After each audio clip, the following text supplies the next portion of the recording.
आपने कभी ये तो ऑब्जर्व जरूर ही किया होगा कि स्पोर्ट्समैन, आपके आसपास के लोग, आपके दोस्त और आप खुद भी खड़े होकर पानी पीते होंगे। और उन स्पोर्ट्समैन या आपको इस आदत की वजह से कोई खास प्रॉब्लम तो नहीं हुई होगी। अगर आप यंग एज के हैं तो वो बात दूसरी है कि आजकल के जमाने में लोगों को कोई ना कोई प्रॉब्लम तो होती ही है, शरीर से रिलेटेड कुछ ना कुछ उनका गड़बड़ ही रहता है। क्या उनके इस बीमारी के पीछे उनके खड़े होकर पानी पीने का कारण भी हो सकता है? खैर, इस बात पर अभी तक कोई खास रिसर्च तो नहीं हुई है, पर कई लोग आयुर्वेद के आधार पर ये क्लेम करते हैं कि खड़े होकर पानी पीने से शरीर को नुकसान हो सकता है। अब इस बात को चेक करने के लिए कोई खास रिसर्च तो नहीं हुई है, इसीलिए हमें इस बात को अपने बुद्धि से जानना होगा कि क्या खड़े होकर पानी पीने से कोई नुकसान है, और अगर कोई नुकसान नहीं है तो खड़े होकर पानी पीने से हमारे शरीर के साथ होता क्या है। कई लोगों का ये कहना है कि जब हम खड़े होकर पानी पीते हैं तो पानी बिल्कुल सीधे ट्रैवल करते हुए हमारे स्टमक तक पहुंच जाता है, जो कि बिल्कुल एक नॉनसेंस बात है।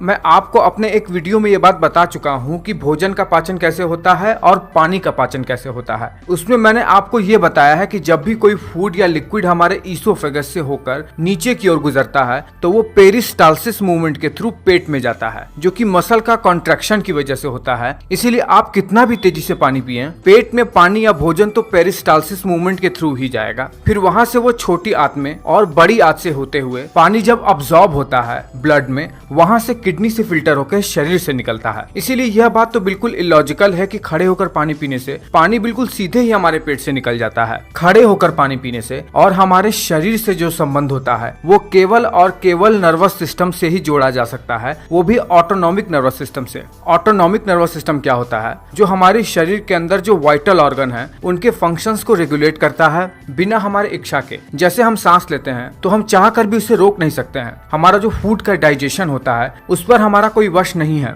वो ये ऑटोनॉमिक नर्वस सिस्टम ही तो कंट्रोल करता है। ऑटोनॉमिक नर्वस सिस्टम 3 प्रकार का होता है: sympathetic nervous system, parasympathetic nervous system और enteric nervous system. Parasympathetic nervous system हमारे भोजन के पाचन में हमारे दिल की धड़कन को रेगुलेट करने के लिए, स्पेशली उसे स्लो डाउन करने के लिए, बॉडी को रिलैक्स करने के लिए एक्टिवेट होता है। सिंपैथेटिक नर्वस सिस्टम हमें उत्तेजित करने के लिए, हमारे स्वेट ग्लैंड को एक्टिवेट करने के लिए, हमारे ब्लड प्रेशर को बढ़ाने जैसे चीजों के लिए एक्टिवेट होता है। और enteric nervous system bowel movement, blood flow और जीआई ट्रैक्ट के फंक्शन में मदद करता है। देखिए, एक रिसर्च सामने आई थी जो कि ऑटोनॉमिक फेलियर पेशेंट पे किया गया था। उसके मुताबिक जब भी कोई व्यक्ति पानी पीता है तो उसका सिंपैथेटिक नर्वस सिस्टम एक्टिवेट हो जाता है हमारे स्पाइनल रिफ्लेक्सेस की वजह से, जो कि अननोन मैकेनिज्म है, जिसके बारे में अभी तक कुछ खास जानकारी तो नहीं मिल पाया है। इस रिसर्च के मुताबिक पानी पीने से व्यक्ति का ब्लड प्रेशर बढ़ जाता है, स्वेट ग्लैंड एक्टिवेट हो जाते हैं और सिंपैथेटिक नर्वस सिस्टम भी एक्टिवेट हो जाता है। और मैं आपको बता चुका हूँ कि सिंपैथेटिक नर्वस सिस्टम एक्टिवेट तभी होता है जब व्यक्ति को उत्तेजना आती है, जब ब्लड प्रेशर को बढ़ाना होता है, व्यक्ति जब फाइट और फ्लाइट सिचुएशन में हो, व्यक्ति को जब बहुत ज्यादा क्रोध आए, और व्यक्ति जब स्टैंडिंग पोजीशन में हो, यानी व्यक्ति जब एक अनरिलैक्स स्टेट में आ जाता है, तब सिंपैथेटिक नर्वस सिस्टम एक्टिवेट होता है। और जब सिंपैथेटिक नर्वस सिस्टम एक्टिवेट होता है तो ये हमारे डाइजेशन के प्रोसेस को स्लो भी कर देता है। मैंने आपको ये भी बताया है कि पैरासिम्पैथेटिक नर्वस सिस्टम हमारे शरीर में रिलैक्स मोड को ऑन कर देता है, हमारे शरीर में डाइजेशन के प्रोसेस को बढ़ा देता है। अब देखिए, जब आप खड़े होकर पानी पिएंगे तो ये आपके नर्वस सिस्टम पर इफेक्ट डालना शुरू कर देता है। आपके दिल की धड़कन में थोड़ी सी बढ़ोतरी देखने को मिलती है और आपका डाइजेशन प्रोसेस स्लो हो जाता है, जिसकी वजह से आपके शरीर पर थोड़ा बहुत प्रभाव पड़ सकता है। पर जनरली, जैसा कि मैंने आपको बताया कि कोई खास रिसर्च नहीं हुई है इस बात पर, इसीलिए ये दावा ठोकना कि खड़े होकर पानी पीने से आपको बहुत ज्यादा नुकसान ही हो जाएगा, ये बुद्धिमानी नहीं है। पर हाँ, ये बात जरूर सही है कि बैठ कर पानी पीने से आपके पैरासिम्पैथेटिक नर्वस सिस्टम को एक्टिवेट करके पानी पीने से ये आपके शरीर के लिए बेनिफिट रहेगा। ये आपके पानी के अब्जॉर्प्शन के प्रोसेस को बढ़ा देगा। इसलिए जब भी कोई आपसे पूछे कि खड़े होकर पानी पीने से क्या होता है, तो आप बता सकते हो कि ये आपके नर्वस सिस्टम के कारण से डाइजेशन के प्रोसेस में थोड़ा डिले ला सकता है, लेकिन इससे कोई मेजर नुकसान नहीं है, क्योंकि साइंस ने अब तक कोई भी ऐसी स्टडी पेश किया ही नहीं है जिसमें ये बताया जाए कि खड़े होकर पानी पीने से बहुत ज्यादा नुकसान होता है। तो ये वीडियो आपको कैसा लगा है मुझे नीचे कमेंट करके बताइए। अच्छा लगा है तो एक लाइक कर दो।